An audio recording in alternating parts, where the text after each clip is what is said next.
એકમાં જ આપણે સાંભળવાનું છે. આજથી 20 વર્ષ પહેલાં તમે વાત કરો તો પ્રેમ લગ્ન લગભગ ઓછા થતા હતા. શું કામ? કારણ કે સમૂહ હતું, આખું કુટુંબની અંદર બાપ દાદા વડીલો મા બાપ બધા હોય, એમાંથી છોકરીને ભાગી જવાનો પ્રયત્ન બહુ ઓછો જ થાય.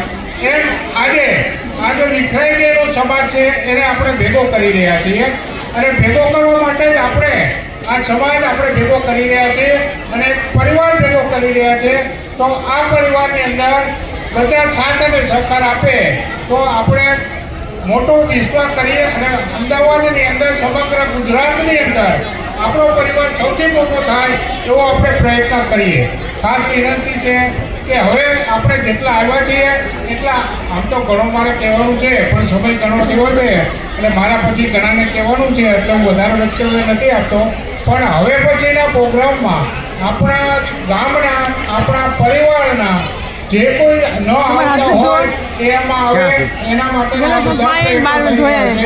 આની પાછળ કેટલી બધી મહેનત કરી છે ત્યારે પ્રોગ્રામ થઈ ગયો છે.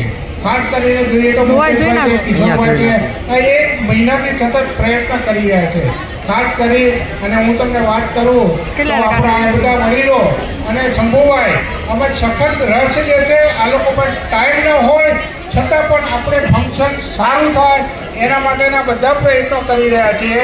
આ વખતે આપણે આ પ્રોગ્રામ બદલો, આવતા વખતે કંઈક બીજો જુદો કરીશું. પણ ક્યારે થાય કે બધા તમે ફક્ત આવો, ફક્ત આપણે 4:30નો ટાઈમ હતો.